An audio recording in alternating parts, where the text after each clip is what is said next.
again, we're to the Q&A. I hope everybody, you know, everybody got Everybody something is from what I we said. Okay. just have the screen of Dr. V on the Okay. Should screen. I stop the sharing then? Oh, it's okay. Thane can exchange it. First question, Dr. V, very quickly. Everybody's thanking you for this very informative talk. Mm-hmm. What is the Yeah. youngest age that a person can take ivermectin? What is the The study is for children. They have to be at least 14 to 15 kilograms. I do not routinely prophylax them or give them unless they have a bad pre-existing high-risk condition, or yeah, because in children they rarely get sick from this. They don't. The mortality rate of this virus on kids is like zero. Okay, zero. So uh, we don't worry about them. Actually, uh, I want them to get it so that they develop, more immunity, and their immune system, the natural immunity of kids is very strong, and also the young people, the teenagers, the 20s, the 50s, or people who are below 50 years of age. Okay, so it's not, I will not recommend like a routine prophylaxis for young kids. another question, Doc V, from Pia Soriano? Yeah. Family and I are all taking ivermectin already. We feel great and safe. Wondering though, is there a limit or travel where will it lose its efficacy if we keep taking it? From Pia Yeah. Soriano. The only thing, one thing, number one, it's been available for a long time, right? It's been available for 35 years, 35, 40 years, and the Africans are still taking them without any problem, without complication, without any reported, adverse reaction. But the only difference is the people who are taking this in Africa, they don't take it, like the way we do it with COVID. What they do is they take it every couple of months, every 2 months, so that the disease, the river blindness, doesn't come back. Now, there is a study that was done in Argentina. They're actually the longest one. This was a study that was done in the frontliners. They gave the frontliners ivermectin every week, and then they followed them for 8 months. The result, the people who did not take the ivermectin, 58% of them got sick or got infected, and the people who took the ivermectin didn't get sick and no complication. So that's all. That's what we have right now. And I'm gonna tell you, I have a couple of patients that I gave it for prophylaxis, okay? And I gave them the usual dose, and they didn't follow the instruction. Instead of taking it every 2 weeks or every week, they actually took it every day. Oh man, I almost fell off my chair when my nurse told me, Dr. Villa, this couple is asking for a refill of the ivermectin. I said, why? We just gave them. They said they took the ivermectin every day. Oh man. Okay. So I said, how are they doing? They're doing fine. And then so I still give them the ivermectin for prophylaxis. But I said, could you please emphasize that they have to follow, the instruction, because they took it every day for 30 days. But nothing happened to them. So, but I don't want to do it. Don't do it that way, okay? Probably if you are on, if you are symptomatic or you go into the long hauler, because I'm using ivermectin a long hauler, like also every week or twice a week, I'm trying to formulate what will work. Everybody is trying to kind of experiment on it and actually make a determination what is more effective in terms of that. So we still don't have a consensus or what you call this a guidelines, an exact guideline as to what dosing will really work. Like recently, like in Brazil and India, they have so many cases. So they're using a higher dose instead of using the usual zero point 0.2. They're using definitely zero point 0.4 to zero point 0.6. In the previous recommendation, the zero point 0.4 and the zero point 0.6 per kilo is usually used in the ICU or intensive care unit. Dr. V, there is a question here. What is the dosage for long haulers? As I said, there is no consensus yet. But what I do is I follow the same dosing I give them once or two times a week. But I use other stuff. I give them high dose IV vitamin C. If they want to do the peptide injection, I give them the peptide injection. I correct all their deficiency in terms of micronutrients. I have blood tests that I know what deficiencies they have. I have to correct that. I follow their inflammation markers because you can see the markers are still there. And then I correlate it with the response of the patient.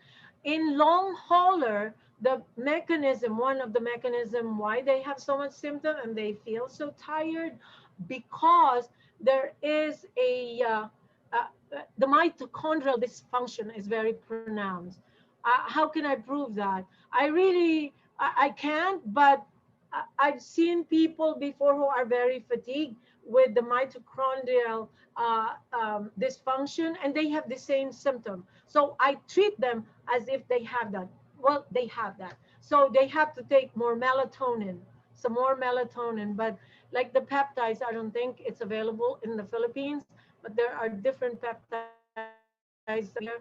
There are peptides that are used coming from Switzerland and also the locally produced peptides. We call it peptides or sequence amino acid, we call that. Okay. And then it's given to them like once a week, every couple of weeks. It's like a protocol. And I usually do it between uh, 8 to 12 weeks. Okay. Okay. Thank you, Dr. V. You have been speaking for more than 2 hours. Would you like Really? would you like to Oh man. Okay. So you can take a drink, a sip, Dr. V. I know. Okay, I'll drink. There's a question here from Lydia. May I ask, a nephew after taking ivermectin got ulcer attack, heartburn. The thing happened to his wife's sister. After dinner, now he is afraid to take a second dose. I told Okay. him I told him to just ready his med for heartburn in case. What do you think? Is adverse reaction of ivermectin? Yeah, it can happen. It's a GI symptoms. What they can do, are they taking it with food? You have to take it with food. And you still have heartburn, then you can take one of those acid medication. You take it with food. The only time that you take it with an empty stomach is when you are trying to treat parasite. But the absorption and GI side effects are minimized when you take it with food, either before you eat or just right after eating your meal. And it also makes a difference when it's a slightly fatty meal. It reduces the side effects or whatever heartburn or GI upset, we call that, and it reduces that. And usually it doesn't last very long. I mean, 24 hours or 48 hours, the side effects are usually, relieved or they're gone. You have to ask them. They have to take it with food, or Okay. yeah, they So can they're taking it use. after dinner. We have a question. We will ask. Can you unmute Dr. Mike Sarabia? He is raising his hand. He was raising his hand to ask a question. Dr. Mike, can you unmute Dr. Mike, please? Sarabia. Miguel. Miguel. Miguel Sarabia. Oh, sorry, very formal name. Dr. Miguel Sarabia, you're on. Yes. Doc, you're on. Ask your Okay. question. Marvic's my classmate, actually. We're classmates in med school. Dr. Mike, we cannot hear you. Your volume is too low. Oh, okay. Is it better now? Better. Yeah, we can hear now, Mike. Good evening, Marivic. Marivic is a long-time friend, actually. We were classmates in med school. Hi, Marivic. Hi, Mike. Hi. Okay, we're doing good. I have some questions that were posed to me recently. One is ivermectin and vaccination. Yeah. It's like if I'm gonna be vaccinated, let's say 2 weeks from now, when will be my last dose of prophylactic ivermectin? Is there an effect of ivermectin on Yeah. Well, in the beginning, the general recommend was to stop it 2 weeks before, and you can resume 2 weeks after. But now they've changed that. You can actually continuously take the ivermectin, and it's not gonna interfere with your vaccine, COVID vaccine. Okay, with this you have to stop it, or you have it if you're gonna get like contraindicated even on BCG and cholera. You cannot take the ivermectin together with those vaccine. And I would still like in the live viruses, but those are the only two vaccine that it's contraindicated. Otherwise, you can continue to take your ivermectin uh, uh, even throughout the vaccination period. And I'm going to tell you guys, okay, in the vaccination, there are a lot of controversies. Let me just say something. The effect of the vaccine, there is this guy, he's from Belgium, yeah? I think, what's his name? Bert Vandenbush or something. There is such a thing as immunescape. After the vaccination, your body is going to be induced or will go into a temporary or transient, however long that is, transient immune insufficiency. That means that the vaccine actually will suppress your natural immunity. And so, what does that mean? That period, like let's say between the first and the second vaccine, your immune system is going to be suppressed or depressed. And then that's the time that you're going to be more susceptible to the variant. And that's why I think that's the reason why I'm seeing all these young people who are getting vaccinated. And 2 weeks after vaccination, they have the COVID. And so it just makes more sense, to continue the ivermectin so that you don't get the variant infection. The ivermectin can cover the variant because if you look at the mechanism, it really doesn't matter which COVID it is. It is going to be susceptible to the medication. So that's what is happening. Oh, okay, thank you. We have a hand raised, Dr. Warley Vicente. Can you unmute Tane? Yeah. Can you hear me now? Yes, Dr. Warley, you're on. I thank you very much. I'm Dr. Warley Vicente from Davao. That was I think that's an excellent presentation. Unfortunately, our ISO infectious disease specialists in our country have bound themselves as one, and they don't agree with ivermectin. And I think that's very, very, very unfortunate.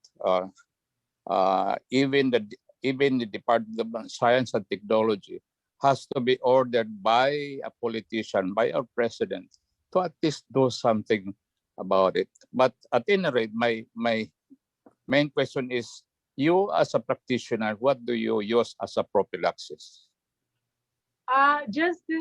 Dr. Worley, I use ivermectin. I take it almost every week, but every couple of weeks. But I take it every week. And then I take extra when I get together with people. That's all. I'm not vaccinated, by the way, and I'm not going to take the vaccine. I'm using ivermectin. That's all. So But I you're not use, go you're not ahead. advocating vaccination? I think that there should be an open discussion about that. That they should gather the expert, and it's supposed to be headed by who, but the who is becoming who. Who is the who now? It's. I think you have to wait for the white paper that is going to be written by Dr. Corey, and he will explain what's happening here.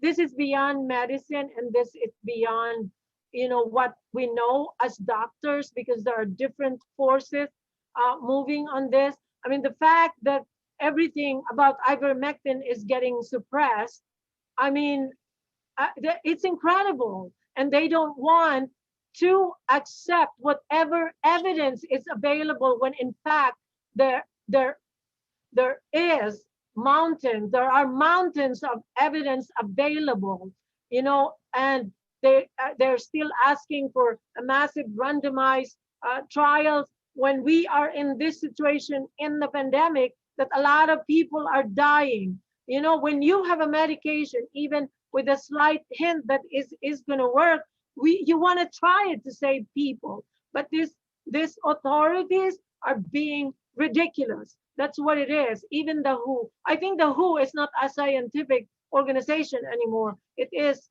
whatever it is. I It's a don't. Bill Gates. Yeah, I don't want to say much, because I don't know if they're gonna start shooting me. And I try not to go into politics of it. But people have different agenda, you know. And this is a matter of like we. It's a matter of Goliath, David and Goliath, So we cannot Yeah. stop. It's a David and Goliath. It's a very powerful force. We are being censored. We are being stopped. And then the propaganda or the disinformation about ivermectin is so much that people, the non-medical people and who don't understand the disease and then the other medication that we use, they're going to get confused like crazy. And that's why the information we need to talk as doctors, that like in the Philippines, what are you going to do? There's nothing else that they can offer. What they're going to give you remdesivir, that's going to kill you more, and they're even looking at it. Go back to my slides, and anybody who wants to get my slide, I'm going to give it. And go back, the recommendation and the way they treat it is they give it at the stage where there's no more viral replication when the patient is very sick. What is it going to do? This remdesivir is not a benign medication. It affects your liver significantly. It affects the kidney. So if you're not, that, then probably when you get that, then you're gonna die, because you're gonna have some more complication. So these people don't have anything to offer, as you can see. And so, it's time for you to to take charge. The clinicians who are actually dealing with the patient, you have to take it into your hands. You know what's good for your patient, you know who they are, and then you just have to talk to them. It is an understanding between your patient and the doctor. I explain that to patient. This is what we have, and blah blah blah. I'm not pretending that I know everything. Like, look at the vaccine. I'm glad that I didn't take it yet, and I'm still deciding whether to take it or not. But you can see the side effects are like coming. The Johnson and Johnson, the AstraZeneca. It's. I mean, it's causing blood clots to the young women. young people, and they have to stop it because, otherwise there's going to be more cases. But I think they were able to reinstate it, saying with a warning that it may cause blood clot. So it's up to you. It's your personal decision whether to take that kind of vaccine if it can cause this. It's going to be my outlook, or the way I look at the vaccine. It's going to create a lot of other problems down the road. And what I am seeing now, at least in the short period that we've been vaccinating people here, I think it's putting people in a long hauler like state. They become very tired, and especially the old people. I was talking to one of my friends in another hospital. They're having so many admission 30 days out from the vaccination. Everybody is so tired, and like gulay, like vegetable, they couldn't do anything. And these are the people, obviously, from the independent living facilities, from the nursing home, and then even people from, or older people from the community. So it's like, I was talking to one of the nurses. She's my patient. Dr. Villa, the floor is so full of this admission. I said, what? They're all so tired after the vaccination, and they can't move or something. So we can see what is the effect, and we have to rethink. The scientific community has to gather and actually have an open discussion or even debate on this, and then really strategize instead of just allowing or waiting for the pharma to offer us, okay, take this pill, and then that's it. I mean, that is what is happening right now. But for some people, and I'm one of them, I question things. I look at things, and I correlate it with how I do it with my patient. And they were saying, okay, this patient is gonna turn blue. I'm not gonna accept that, because when I give it to my patient, the patient is turning red. So how can you agree, right? So I don't know. That's my piece. I think it's I think you yeah. answered the questions of people in the chat box regarding your feelings or what you think about vaccination. Let me, we have Modesto Saonoy here, sir. Mode, I Yes, have about Hi, Mode. and you can hi.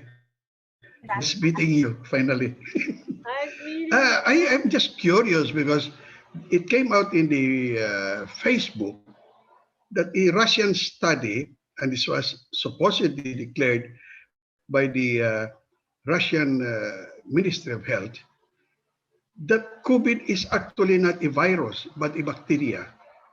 Have you heard of it? And therefore, Uh, the way the medical community approach is viral and not bacterial. Can you that's comment on it. that? Mode. The thing to that is we know already the genetic makeup of the virus. Okay, we already know there's already the genome.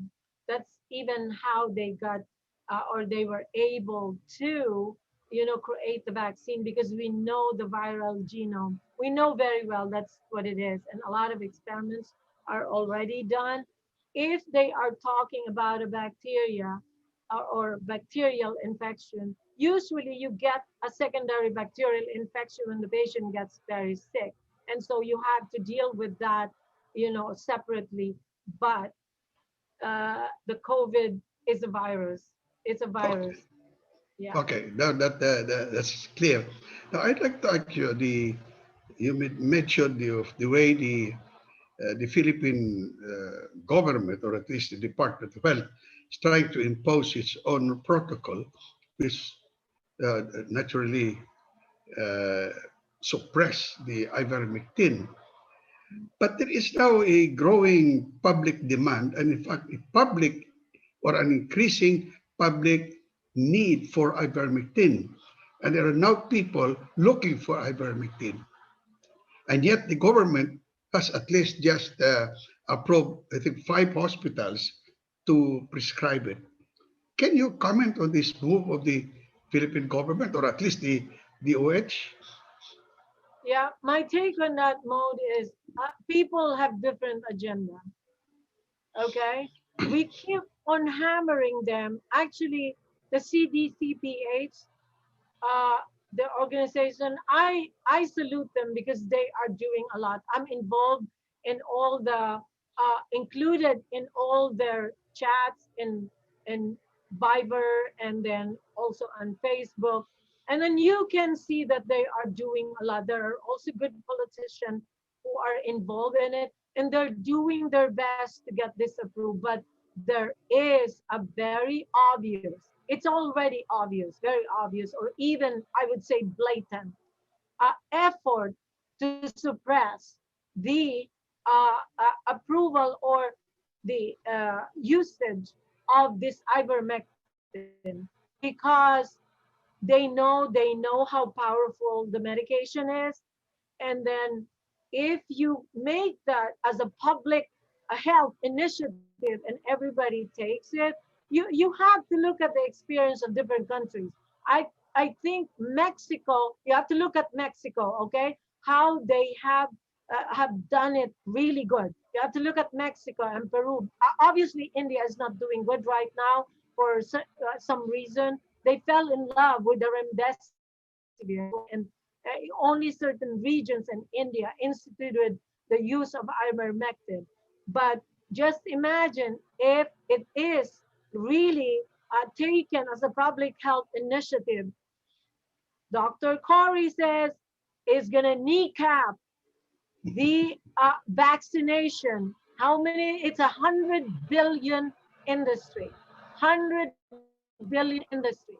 So, and then it's going to be kneecapped by a little molecule, the ivermectin, that will actually work in any stage of the disease. Any stage of the disease. I think the medication that they are uh, cooking right now, like the molnupiravir, if you look at the mechanism of action of that pill, is only one of the mechanism of action of ivermectin. So I won't be surprised they're gonna put a little carbon unit on ivermectin, and then put it out in the market as their antiviral. You know, it's only one mechanism. Same thing is happening with Pfizer. They're gonna come up. They're competing, and that is with Pfizer. They've already spent 200, at least $250 million to develop the little pill. And Merck, the little pill, the brown pill, they have at least spent 350 million to develop it. So what do you think? What do you think are they going to allow you to have this ivermectin out there? Something that's gonna chop off their extremities. That's a lot of money at stake. But the problem with that is the people in other countries, and some countries we really cannot afford this expensive pharma medication. Then you have two things. You just let people die because your authorities are with a pharmaceutical company. So I don't know, I'm saying a lot already. I hope they don't shoot me. So you think, Dr. Revilla, you think that we are on the right track, that we in the private sector, non-doctors, are trying to do this best in order to educate our people on ivermectin, and you're providing us with the technical information that probably would support our own moves. I would like to thank you for that. Yeah, you are on the right track mode. The more people get involved, because we will only have the voice if you have numbers. Yes. If you have numbers, we are up against uh, people or this forces. They have so much money. We don't. So the only thing that we can do is the more people are on board, the more people are clamoring to use the ivermectin, and they're asking. And I can see, and that's why they are doubling their effort as well, to put out the disinformation on this medication, and it's bad. So we have to keep on doing it. Spread the news and things. I mean, you can see what I presented, the difference between what should be and what they're doing. And that's why people need to understand the disease process, because that's where you decide when to apply and what to apply, what medication to use, and at what time, because it makes a lot of difference. And the doctors who are treating people outside, you guys have to get comfortable with this idea. You have to use ivermectin. How else I can ever emphasize that? I've been using ivermectin since September or late August.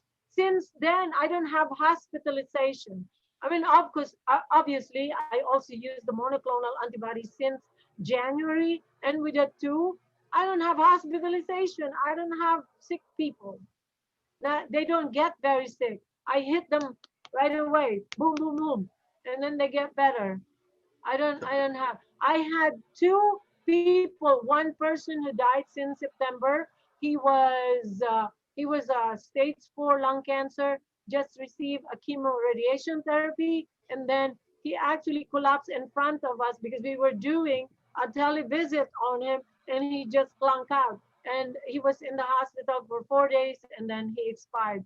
I mean, probably I wasn't able to give him ivermectin because he collapsed. We were just doing the visit. And I have a similar patient who is also stage 4 cancer, getting a chemotherapy, and then got together with his friends. And then one of the friends got hospitalized because of COVID. And then he came right away, said, Dr. Villa, my friend, I got together with him like, 3 days ago, and he's in the hospital for COVID. And now, uh, he said, I'm afraid. So I gave him ivermectin right away. And then he still went to the hospital because his oxygen was dropping, but he's on oxygen supplementation because he's a severe COPD. And he just stayed in the hospital for 2 days, and he said, oh, I don't belong here. I'm going home. And then he went home. I just followed him outpatient.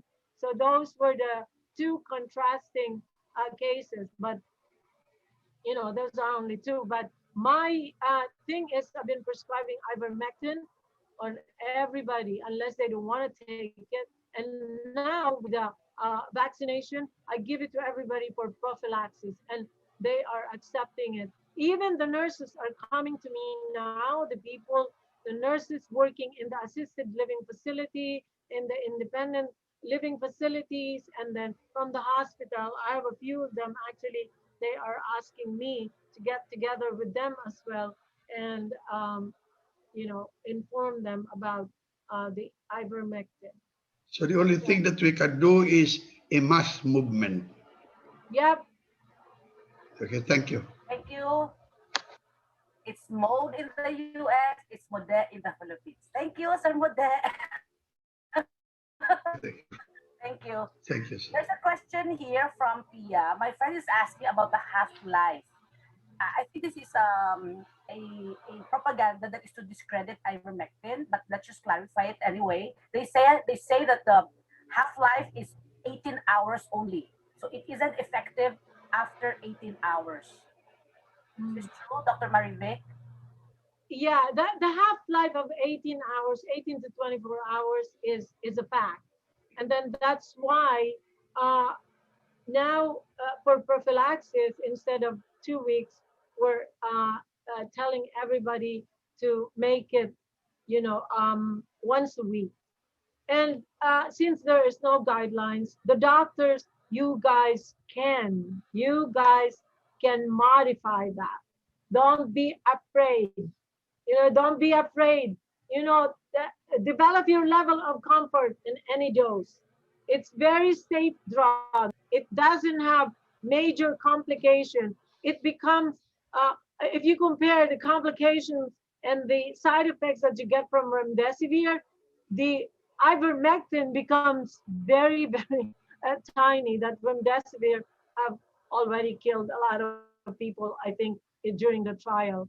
And as I said, it's still available for us to use. It's in the formulary of the hospital, but we don't pay attention to it because once the patient is already, very sick and intubated, there's no room for remdesivir. So those people who are using it, it's either, it's a different reason because they're pushing it, or they just don't know how to treat the disease. As simple as that, or both. Because I don't know how much supply you have on remdesivir, but it should really be given in the very early stage. But it can only be given in the guidelines, or the NIH is very strong on that it can only be given in the hospital setting. Okay, we have a That's what. here from we have a raised hand from Raul Kilamor, and I think Dr. V also would need to take her lunch in a short time because I think she missed her breakfast. No, So it's okay. I don't eat breakfast anyway. we will just take a few more questions, and we have a raised hand from Sir Raul Kilamor. Sir Raul, Thank you very much. Thank you very much, Dr. Emily, for giving me the floor. Hello, Marivic. It's nice to see you. And also Migs, Sarabia. I saw Migs a while ago, and then my classmate, of course, Eva Tung, who introduced me to ivermectin, although I have been reading a lot about ivermectin during the start of the pandemic. And I have been a victim myself of COVID, Marivic. That was two weeks after I got the first dose of my COVID vaccine. So anyway, that's my background. And I don't know if I have been your teacher before at UARM. I have retired from the academe. So if you were my student before, together with Migs, this is my time to learn from students who've been doing very good in their field of specialty. I have a question for you. A lot of doctors in the US, of course, there are groups who have been advocating the use of ivermectin, and you're part of that group. And you have been using ivermectin in the US without any threat from the Department of Health of the US government, despite the neutral stance of the World Health Organization regarding its use. Here in the Philippines, there are a lot of doctors who are reluctant to use it. I know some doctors are using it underground. Alam mo kung ano yung ibig ng underground, diba? Under the table, under the table because of fear that they will be legally accountable. And can you please comment on the statement of the DOH and the FDA, our local DOH and FDA, that there is still no strong evidence to recommend the use of ivermectin as part of therapy for COVID-19 infection. And I think this statement was made or was based on the recommendations also of our experts, our epidemiologists who made some meta-analytic studies on this. And in fact, some of them have contradicted the very extensive meta-analysis of Dr. Laurie. I have attended that webinar before, and I was just surprised that these two groups of epidemiologists don't see eye to eye. I mean, hindi sila nagkakasundo in terms of their findings, and these are all meta-analysis. So can you please comment on that? Yeah. Thank you for asking the question, Dr. Kiliamore. Okay. My take on that, they really are bad. My take on that is that look at the when I say mountain of evidence, there really are mountains of evidence. Because for one thing, if you look at all the studies that were done, there are right now at least, since as of last month, we have 91 studies, both completed and ongoing. Okay, like let's say, for example, in October, we have an ICON study that was published in CHEST. And this ICON study was done by a group of pulmonologists and critical care doctors here in South Florida. And it included 4 hospitals. They actually did it in the critical care or hospital setting. They were able to enroll 280 patients, and they divided the group ivermectin and non-ivermectin. But they were giving, it was a observational study, and they were giving patients whatever. Some of them hydrochloroquine, the antibiotics, all the vitamins, and all that. But the main thing is one group did not receive ivermectin and the other group received ivermectin. The result or the outcome in the ivermectin group, the mortality rate is only 34%, and the non-ivermectin group was 80%.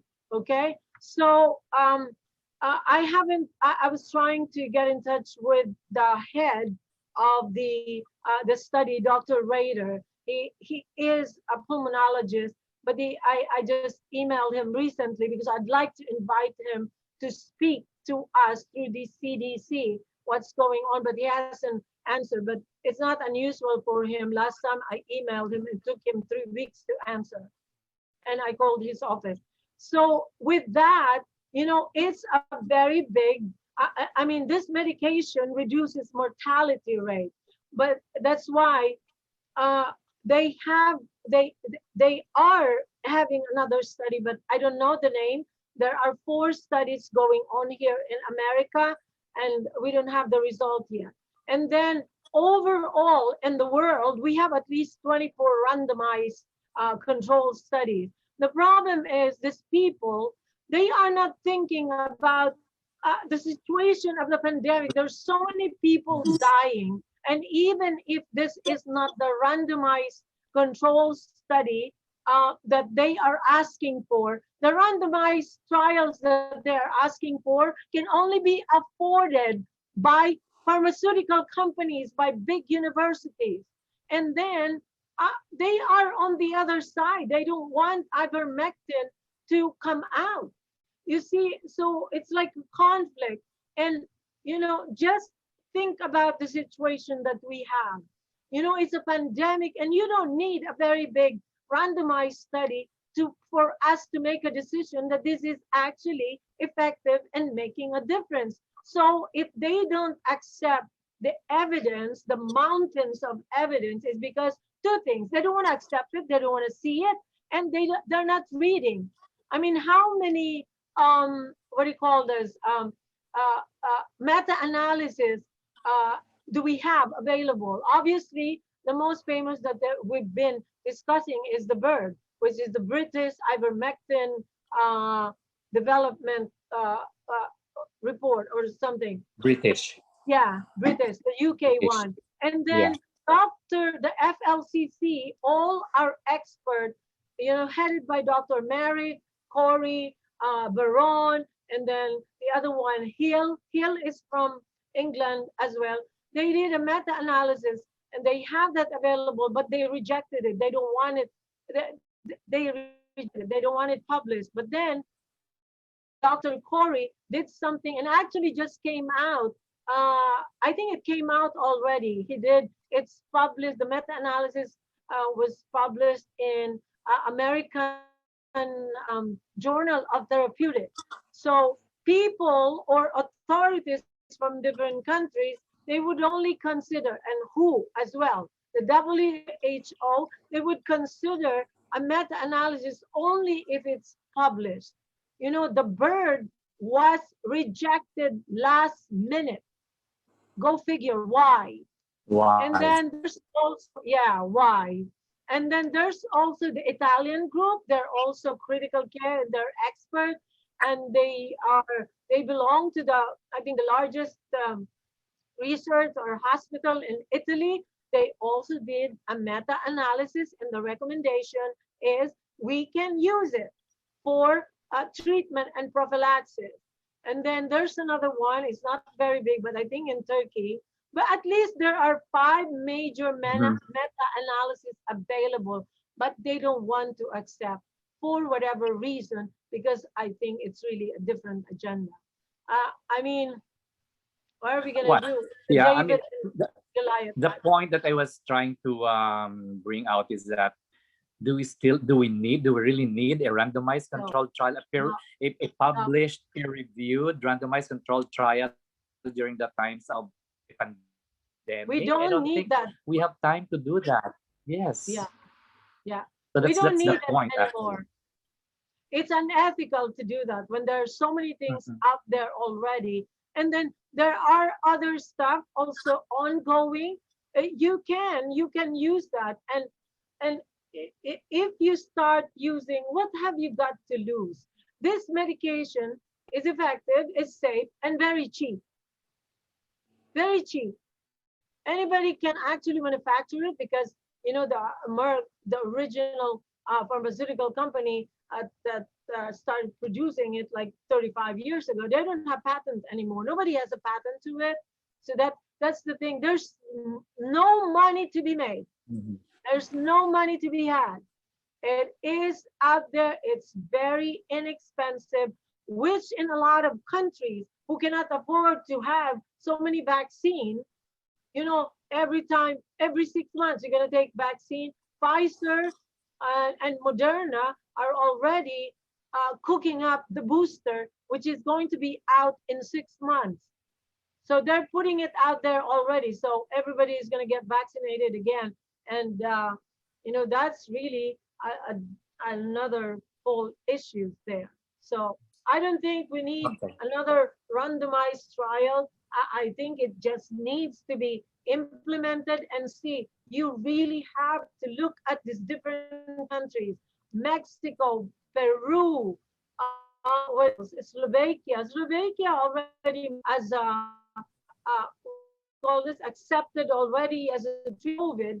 They adapted it as public health initiative. So everybody is taking ivermectin. The only thing is in Slovakia, I think they run out of supply when it was put out there, and then but it's getting resolved.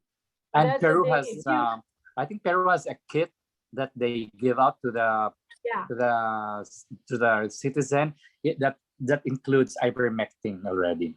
Thank you, Mhm. Dr. Thank you Raul. very much, Marivic, and thank you, Emily, for accommodating my question. Thank you very much. The doctors in the room. We have Dr. Elton Sitan, Dr. Eva Agustin, Dr. Romulo Trocino, and of course, a while ago, Dr. Warley Vicente, aside from Dr. Raul just now. And also, we have Dr. Homer Lim in the room. He has not responded Hi, Homer. to my chat. We also had Mari Kaimo graced us a while ago, and we had persons. We had Julius Mariveles, who logged in also, and I think some media persons under a different name, but they don't want to be mentioned. So perhaps a last question, Dr. Marivic, because some have already been vaccinated. And there's a question here: if you have been vaccinated, the first dose or the second dose you have completed, do you still need to take ivermectin? Yes, yes. Especially now that the variants are coming in, that's your best defense. You have to take ivermectin. And actually, as I said, there was adjustment on the dose because the variant, you need to take a higher dose for the ivermectin to be effective. The dose is between, you can up it up to 0.4 milligrams per kilo. So the usual dose is 0.2. So now the range is 0.2 to 0.4. And then obviously, if the patient is very sick, especially the one admitted in the hospital, you have to use a much higher dose, up to 0.6 per kilo. You have to, the doctors need to develop the comfort of using, the ivermectin. I cannot overemphasize it's very safe. It really is very safe.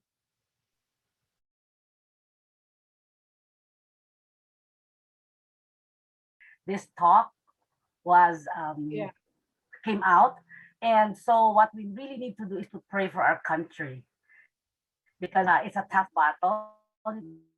And you would like to thank Dr. Marivic Villa for really accommodating this talk we hope that we can, you know, squeeze time again from her for another one, maybe sometime in the future. But I am so blessed because we have learned so much. This has been the most comprehensive explanation of what we are against during this whole period. And so, and I would like to say again that we are not promoting ivermectin. We are not paid by any manufacturer of ivermectin, also Dr. Marivic. But you know, Dr. Marivic, when you come to Bacolod, we will treat you definitely, and you will take home a lot of piyaya from Bacolod. We will eat inasal, chicken inasal in Bacolod. So Nas, Tedloxine, are you on? Okay. You are closing us in prayer, and we would like also to thank Tedloxine for connecting us with Dr. Marivic. Thank you very much. Okay. Okay. Dear God, you truly work in mysterious ways, and we thank you that you set events to happen, which made it possible for us to come together as one, to learn through Dr. Marivic Villa the ways to prevent and treat COVID-19, the dreadful disease presently ravaging the world. We now pray that these positive learnings will reach present and future patients of doctors present here tonight, healthcare workers, other frontliners, and even lay and ordinary people who may not have any other choice but to take care and tend to the sick in our homes and communities, just like any good Samaritan. May our authorities and the people who are in the position to make a difference in our lives take a positive outlook on this alternative avenue of healing espoused and presented to us by Dr. Villa. Bless those who made this conference possible, O Lord, especially the movement for COVID-free Philippines and those who have participated in this event. Bless likewise Dr. Villa with the strength, courage, resources, and protection that she needs to continue fearlessly with her noble advocacy. Above all, bless our country that we may truly heal as one. In Jesus we pray. Amen. Thank you very much, Ted. And thank you, everybody, for spending your time. For those who want a copy of the video or the slides, we heard Dr. Villa offer it to us. It will be posted on the My Channel Facebook page. And if that gets taken down, send us your email. Send us your email. Or the one who texted you for the Zoom link and the Google form, text that number so that we can send you, and we spread this information to as many so that we will be able to fight it before it even infects us. So thank you very much. There is a group, Pastor Roden prayed for us. There is a group in Bacolod that prays for Bacolod 24/7 nonstop since March 2020. So if you have a family member who is sick or you need intercession, prayer, do also get in touch with that number and we will connect you with the Bacolod House of Prayer. Thank you very much, everybody. God bless you. God bless your family, and God bless the Philippines. And God bless Dr. Villa. Thank you very much. Thank you very much. Thank you so much. Thank you. Thank you.